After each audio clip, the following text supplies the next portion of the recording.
want to start this video with a video clip that was shot around 3.5 years ago. So let's have a look at it. On your left is Pranav, on your right is Gukesh. They had finished. First was Gukesh in this tournament, IFL juniors event, and second was Pranav. So just the end of this clip. Chennai Open. So how are you going? What's your aim now, Gukesh, in the next few months, in the next two tournaments that you're playing, Delhi and Chennai Open?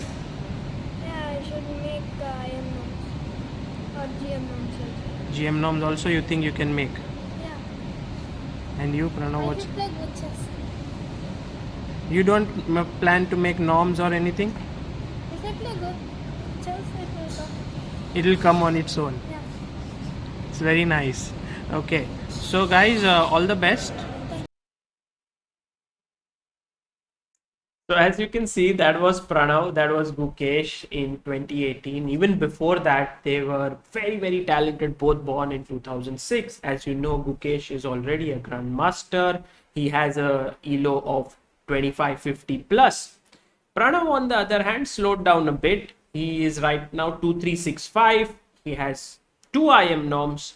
He's looking to become an IM, still searching, for the IM title and some way away from the Grandmaster title. But he has been extremely talented all since, and it has been quite a question to everyone, why wasn't he improving and showing great performances until at this event that he's playing right now at the Serbia Open 2021. He's on 5.5 out of 7.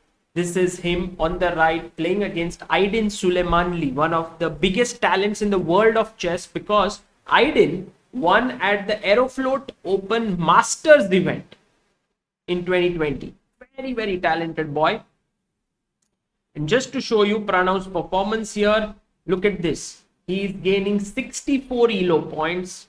So from 2366, he will be now jumping to 2430. Still 2 more rounds to go. He hasn't lost a single game. He's performing at 27-27. I think even if he loses both his rounds, he will make a IM norm. So he's already an IM. And for the GM norm, I guess he has to get perhaps half point or maybe 1 point out of 2 rounds, which should be doable. So this just goes to show that even if it takes time for your improvement, it is around the corner and you have to be patient. We're going to check out this game between Pranav and Aydin Suleymanli. And this is how it went. Pranav was white. He played e4. c6 by Aydin.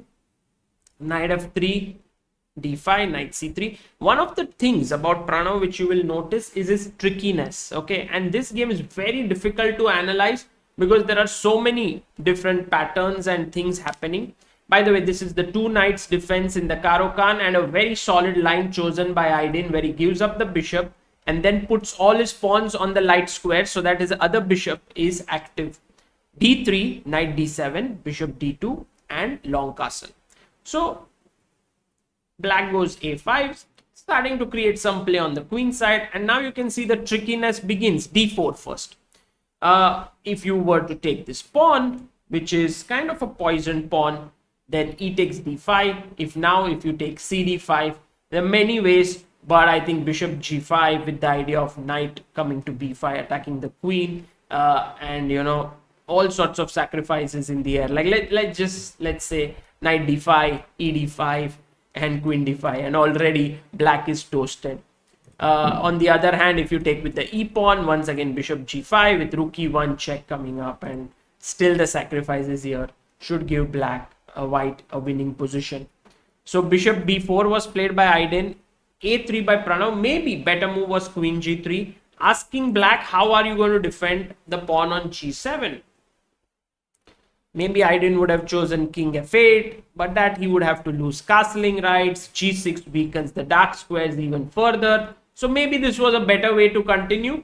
But a3 was logical, and Pranav was like, if you take here, I'll take with my bishop. I'll have the bishop pair and a pretty decent position. But Aydin said, I don't want to touch the bishop. I'll play in gf6. These are the kinds of position Pranav enjoys.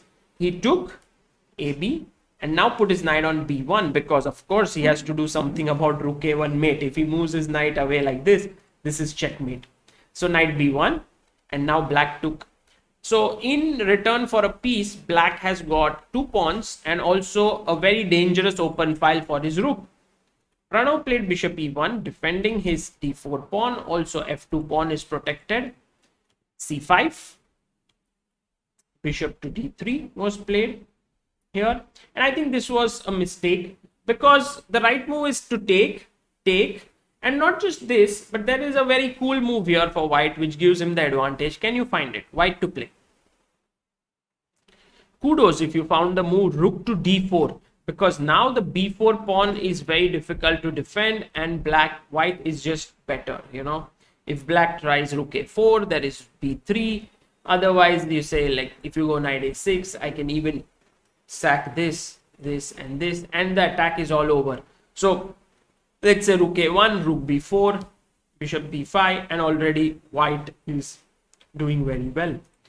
Bishop d3 was not a good move by Pranav, and Aydin immediately took his bishop knight back, and he is already doing very well.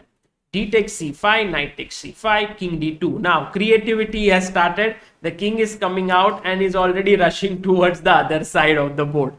Rook c8 was a bad move here by white. Rook a2 was the correct move in this position, and I believe that somewhere Aydin did not like the fact that king is running to e2.